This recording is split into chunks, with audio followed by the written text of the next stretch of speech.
क्षमा चाहते हैं। अगर उन्होंने महारानी से क्षमा मांगने के लिए वो छिड़काव किया कि माँ हमें क्षमा करो। गुलाम नबी आज़ाद ने डोगरी पगड़ी पहनने से ही मना कर दिया। जी मीर ने पगड़ी पहनी, लेकिन पगड़ी उतार कर उन्होंने अपने पाँव पे रख दी। डोगरा जो पगड़ी है हमारे लिए माननीय है, पूजनीय है, वंदनीय है। पगड़ी का तो इन्होंने अपमान किया ही किया है। J&K यूटी में जनता है ना, ये उनका अपमान किया है। आदमी को अपनी इज्जत प्यारी नहीं है, जनता की इज्जत प्यारी नहीं है, वो जनता की सेवा क्या करेगा। जियो रिटेल मार्ट जो है वो खुलने जा रहे हैं, जिसका विरोध तमाम व्यापारी जो है वो कर रहे हैं और 22 को जम्मू बंद की कॉल भी उन्होंने दी है। कि इस तरह के जो मार्ट हैं वो नहीं खुलने चाहिए, क्योंकि पहले से एक बार मार्ट खुला हुआ है तो बेरोज़ का काम जो है वो आधा हो गया है। नमस्कार, द पब्लिश में आप सभी का स्वागत है। मैं हूं वरुण शर्मा। जम्मू कश्मीर के तमाम मुद्दों को लेकर आज हम चर्चा करेंगे और चर्चा करने के लिए हमारे साथ जम्मू कश्मीर भाजपा के सीनियर नेता श्यामलाल लंगर जी मेरे साथ मौजूद हैं।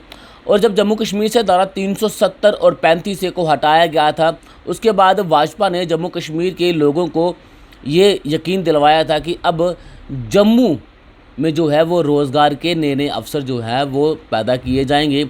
जम्मू कश्मीर में आतंकवाद जो है पूरी तरह से ख़त्म हो जाएगा। लेकिन 2 साल से ज़्यादा का समय हो चुका है, आज भी लोग प्रदर्शन कर रहे हैं बेरोज़गारी को लेकर। लेकिन आतंकवाद की अगर बात करें तो सबसे बड़ा मुद्दा जम्मू कश्मीर का जो है वो आतंकवाद का सफाया है। तो क्या इन 2 सालों में आतंकवाद का सफाया हुआ है या फिर नहीं? श्यामलाल लंगर जी मेरे साथ मौजूद हैं। सर, आपका बहुत बहुत स्वागत है। आपका भी बहुत बहुत स्वागत जी। सर, जब जम्मू कश्मीर से धारा 370 और 35 को हटाया गया था तब भाजपा ने जम्मू कश्मीर के लोगों को ये विश्वास दिलवाया था कि जम्मू कश्मीर से आतंकवाद को पूरी तरह से ख़त्म कर दिया जाएगा।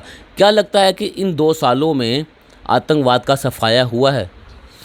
देखिए, ऐसे है कि आतंकवाद का सफाया उसी समय से शुरू हो गया था जब 370 और 35A अबालिश हुआ था।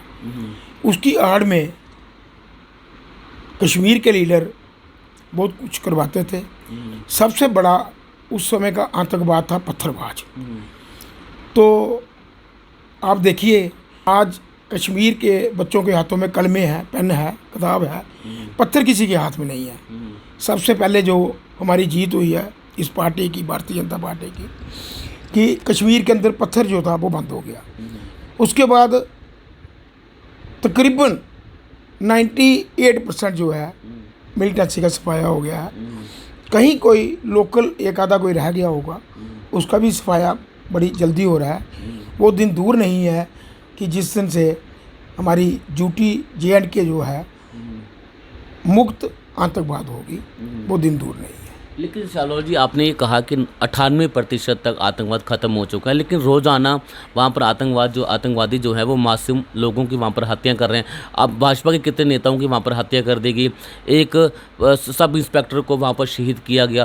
क्या लगता है कि जिस तरह से आतंकवाद का पूरी तरह से सफाया जो है हमारी भारतीय सेना वहाँ पर कर रही है, तो क्या जो बचे हुए, क्या लगता है कि उनकी ये बौखलाहट है, उनकी मासूम लोगों की वहाँ पर हत्या की जा रही हैं, जम्मू कश्मीर पुलिस के जवानों को शहीद किया जा रहा है? देखिए, ऐसे है कि जहाँ सवाल है आतंकवाद का, वो तो तकरीबन मैंने कहा 98% ख़त्म है। लोकल जो कोई चिटपुट रह गए हैं, ये उनकी बुखलाइट है, क्योंकि उनको कोई रास्ता नहीं मिल रहा। तो एक आदमी दुकान के ऊपर गया है, दुकान से बाहर निकल रहा है, पीछे से आके उसको कोई हिट कर देगा। जैसे आप आज से 10 साल पहले देखिए, कांग्रेस ग्रास जगह जगह आपको मिलती थी।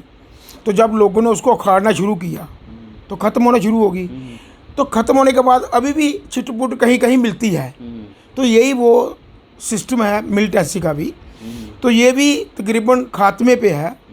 कहीं कोई इक्का दुक्का जो रह गए हैं वो भी जल्दी ख़त्म हो जाएगा, इसमें कोई टाइम वाली बात नहीं है। मिलिटेंसी का सफाया ही सफाया है। और पड़ोसी मुल्क जो है उसको भी पता चल गया कि अगर मैं इस तरह की हरकत करूँगा तो मेरे को हर दिन मुंह की खानी पड़ेगी। तो नहीं लगता है कि आतंकवाद जो है वो और देर चलेगा। भाजपा ने यह भी वादा किया था कि जम्मू के साथ जो है वो जो नाइंसाफ़ी जो 70 सालों से होती आ रही है उससे खात्मा मिलेगा, जम्मू को बराबरी का हक मिलेगा। क्या लगता है कि रोज़गार की बात की थी, क्या लगता है कि जम्मू के युवाओं को इन 2 सालों में कितना रोज़गार मिला है? देखिए ऐसे है कि यहाँ तक रोजगार का सवाल है कि हमारी गवर्नमेंट जो है वो तकरीबन 3 साल तक चली। कुछ बहुत सारे फैसले, वो भी हमारी सरकार जो थी पार्टनरशिप में थी, तो बहुत सारे फैसले जो हमारी सरकार ने लेने थे, तो अपोजिशन के जो लोग थे जिनके साथ हमारा पार्टनरशिप था, किसी वजह से वो फैसले डिले होते गए, तब तक गवर्नमेंट जो टूट चुकी। अभी एडमिनिस्ट्रेशन के हाथ में सारा काम है, एलजी के हाथ में काम है। हमारी सरकार आती है, जो भारतीय जनता पार्टी ने मैनिफेस्टो में जब वादा किया है जनता के साथ, उस वादे पे हमारी भारतीय जनता पार्टी बिल्कुल पूरा उतरेगी, खरा उतरेगी।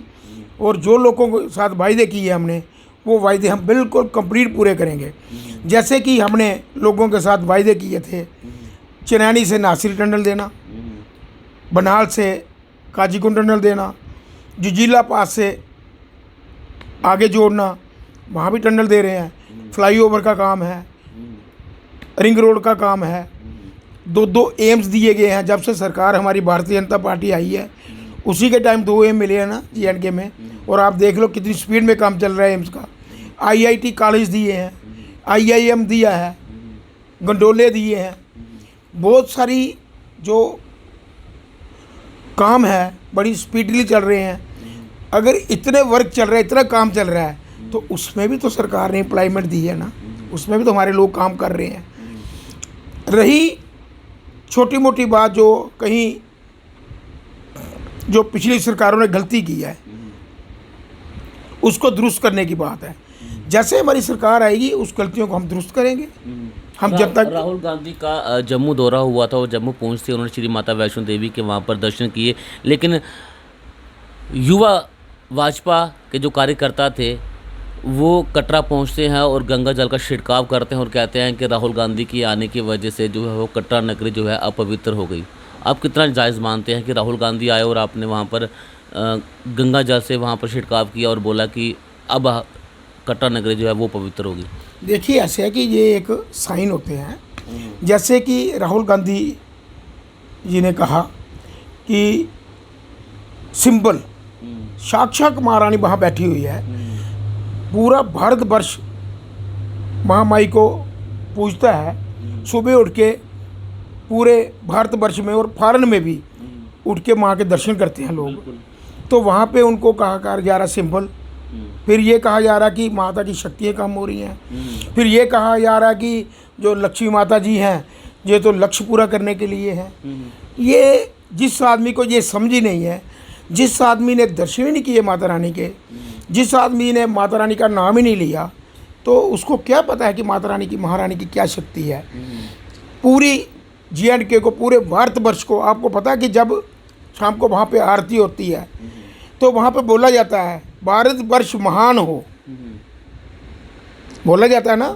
तो महारानी की शक्ति से भारतवर्ष जो है वो भारतीय जनता पार्टी के आने के बाद महान हो रहा है। पूरा वर्ल्ड जो है भारतवर्ष को नमन कर रहा है, नरेंद्र भाई मोदी जी को नमन कर रहा है, और पूरे वर्ल्ड के जो लोग हैं वो ईश्वर से दुआएं कर रहे हैं कि हमारा प्रधानमंत्री भी नरेंद्र भाई मोदी जैसा हो। क्या सच बोल रहा हूँ मैं?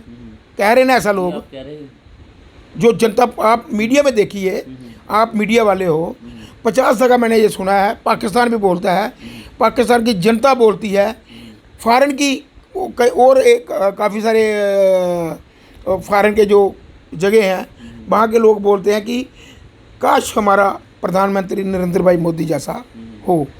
तो क्यों बोलते हैं कि ये महान आदमी है, अच्छे काम कर रहे हैं, पूरे देश के अंदर बहुत तरक्की हो रही है, डिफेंस में बड़ी मजबूती आई है। सबसे ज़्यादा 135 करोड़ आबादी को हमारे नरेंद्र भाई मोदी जी ने बचाया है। क्योंकि कोरोना काल में, आज की डेट में भी वर्ल्ड में कहीं लॉकडाउन लगा हुआ है, कहीं कोई प्रॉब्लम आ रही, कहीं कोई प्रॉब्लम आ रही है। हमारे देश के अंदर 80 करोड़ से ज़्यादा लोगों को वैक्सीन हो गई है। ये किसका कमाल है? ये नरेंद्र भाई मोदी का कमाल है, ये भारतवर्ष का कमाल है। तो इनको क्या पता है कि कांग्रेस तो लुट गई है, क्योंकि इनके जो कारनामे थे, इनके जो तौर तरीके थे, अभी भी इनको नहीं समझ आ रही है कि जो भगवती माँ पूरे वर्ल्ड को, पूरे भारतवर्ष को महान कर रही है, मैं उनके लिए कौन से लफ्ज़ बोल रहा हूँ। सबसे ये पता होना चाहिए। गंगा जल छिड़काव का मतलब ये था कि जो इन्होंने जाके माता रानी के दरबार में कांग्रेस जिंदाबाद के नारे लगाए, उसको क्लियर करने के लिए था भाई ये जो इन्होंने बातें कही हैं माँ के दरबार में, ये निंदनीय है, ये गलत है, इसको हम कंटेम्प्ट करते हैं। अगर कहीं गंगा जल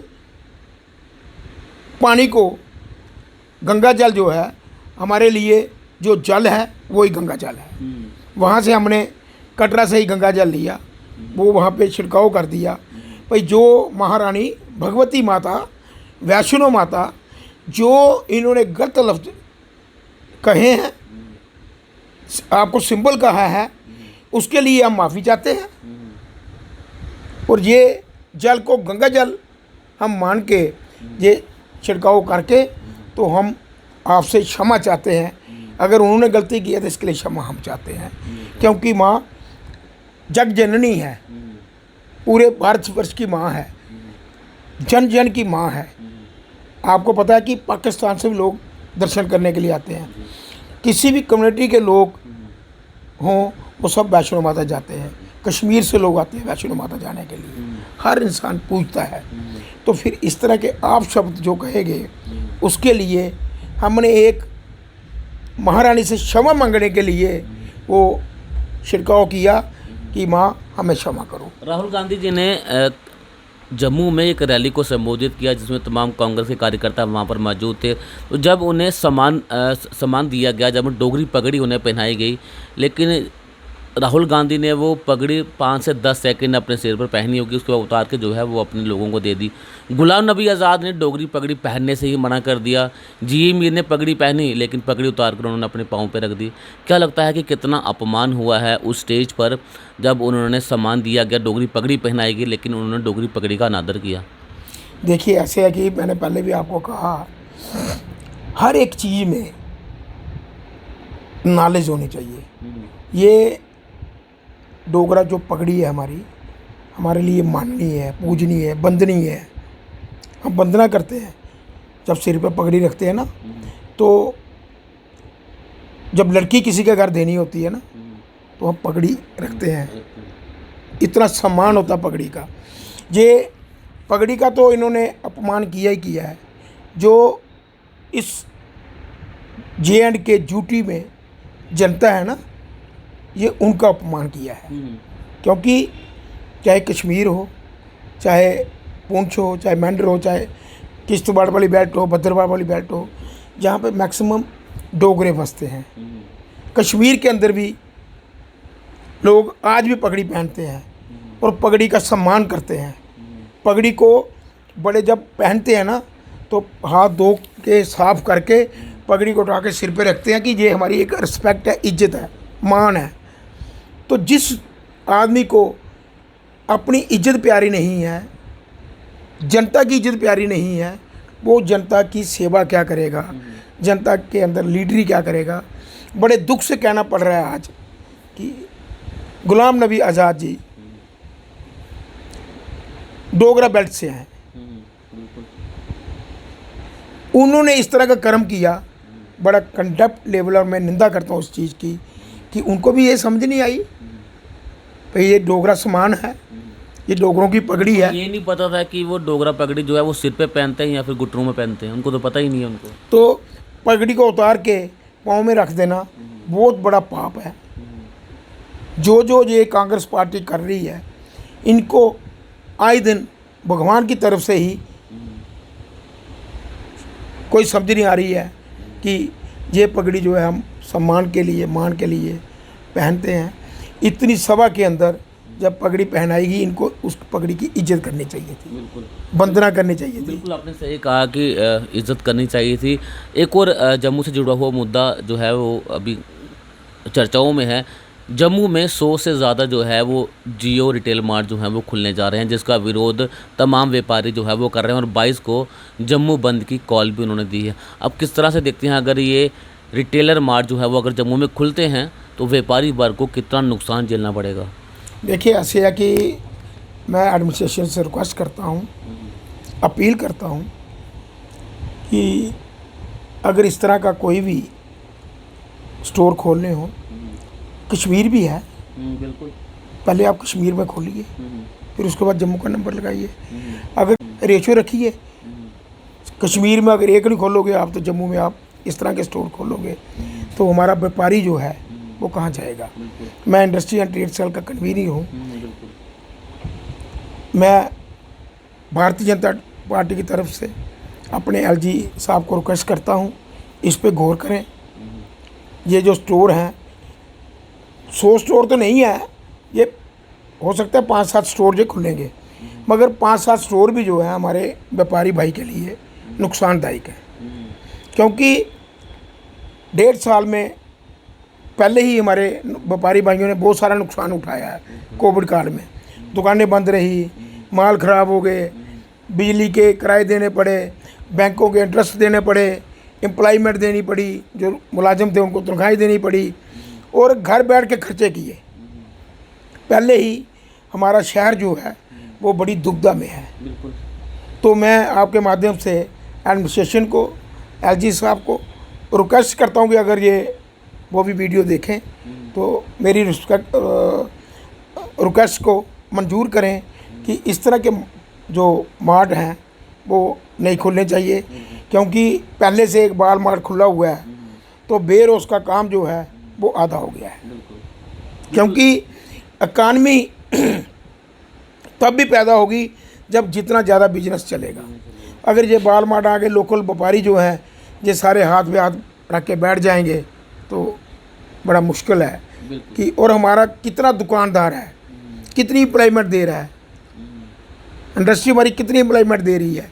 मैं एक और रिक्वेस्ट करूंगा आपके चैनल के माध्यम से, जो बाहर से इंडस्ट्री आती है उस इंडस्ट्री को कम से कम भी 40-50 साल के लिए लाइसेंस मिलना चाहिए। अगर उससे वो पहले जाए, उनके जो इंसेंटिव दिए होते हैं वो सारे सरकार वापस ले, तब उसको जाने दे।